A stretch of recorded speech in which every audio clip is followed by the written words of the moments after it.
Hey guys, what's going on? So this is a standalone video so that everybody understands why I always say to save 500 gems right before Random League. Random League, this is the third go-around that Random League has come around, and it is by far the best free-to-play event for everybody. The person at the top that has 60 battles that he won, he has 17% crit, which means that he's not that great.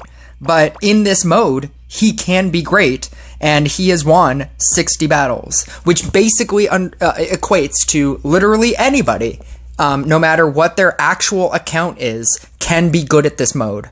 I have lost 3 battles, and so I happened to win the rest, at which point I'm able to get all of the rewards. And if you save 500 gems prior to this event, as soon as you know that it's about to happen, this will be a free-to-play event for you. They have never changed the bonus prize, the amount of money. It's always been 500 gems, and because you can farm gems just by not spending them as you acquire them in different things that you do in this game, over the course of time, if you just save 500 gems, this becomes a free-to-play event for you.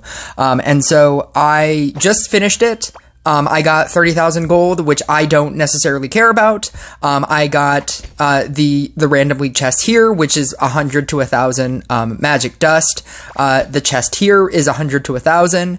You get 6 epic shards, and then you get another 4 epic shards. That's 10 epic shards, which are incredibly difficult to come by if you are trying to upgrade your mermaid, or if you are to level 5, or if you are an advanced player and you're trying to get your gadget or your Mari or your snowflake up.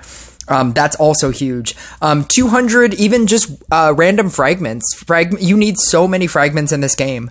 But then to talk about all of the additional rewards, you're getting 1 crystal, which is essentially a legendary, another 100 dust, another 200 dust, another 200 dust. That's 500 dust, which is already half of another legendary. And then you get a pick your own legendary chest. They're going to give you 2 separate legendaries to choose from, and then you get to pick one of them.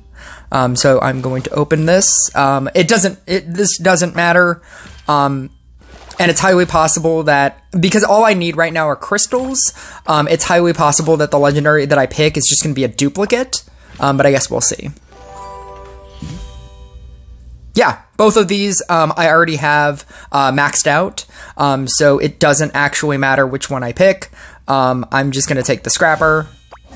And that becomes yet another crystal for me. The magic crystal is another crystal, and then the 500 gems, when you add it to the other chests that you're getting, even if it's the lowest, even if you got 100 out of here, 100 out of here, that's already 700. That's a 700 gem minimum or 700 magic dust minimum that you are obtaining just by playing this event and getting and winning all of your battles. It's the best free-to-play invention in this game. As Mr. Handsome can tell you, anybody can do it. You don't have to have a 6,000 crit account.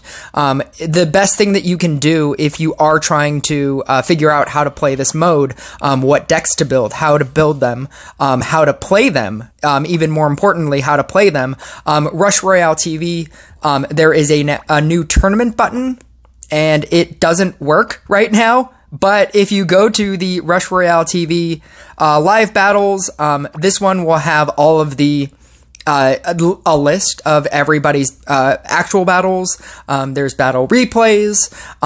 These are all tournament battles, and you can look at this and see how everybody here on the left, how they're piloting decks. If you see a deck that is being used all the time, I think the Bruiser deck is very good. I won my last 2 games with the Bruiser deck. It's essentially this deck.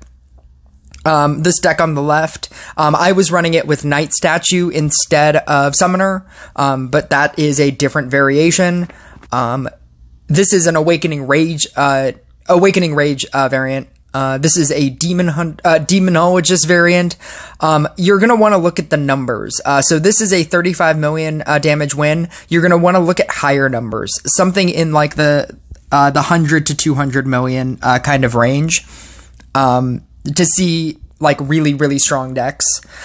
If I could give you any advice for this event now that I've finished it, it's that, oh, this is the Bruiser deck. It's a Furious Brotherhood on my treat. And then you're running Night Statue and Trapper and Scrapper.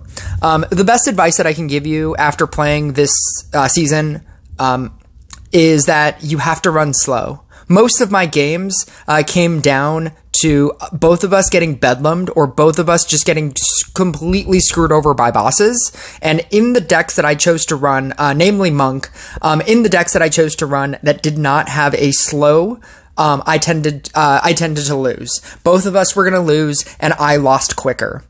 That's what most of my battles, that's how most of my battles, ended. I had no less than, on 2 of my separate accounts, I had no less than maybe like 4 battles where I didn't just get beat by damage. I got beat because both of us were gonna lose, and he had slow and I didn't, and I lost earlier. It was, you're usually going into double bosses. It's basically how the Alchemist deck was built when you were playing Royal Trials. The Royal Trials deck where Alchemist was king, it was because when you would both die, you were able to send them golems, and they would die sooner than you, because you could just stall out. Stalling is a very, very big mechanic here. If you run a deck like here on the right, it's a Cultist deck. Cultist has no slow. That's a reason to die. You have to run a Trapper, because sometimes you just can't out damage your opponent. At a certain point, sometimes both of you are just gonna get bedlammed, and if you have slow, you will win. That's my biggest advice. But good luck, guys.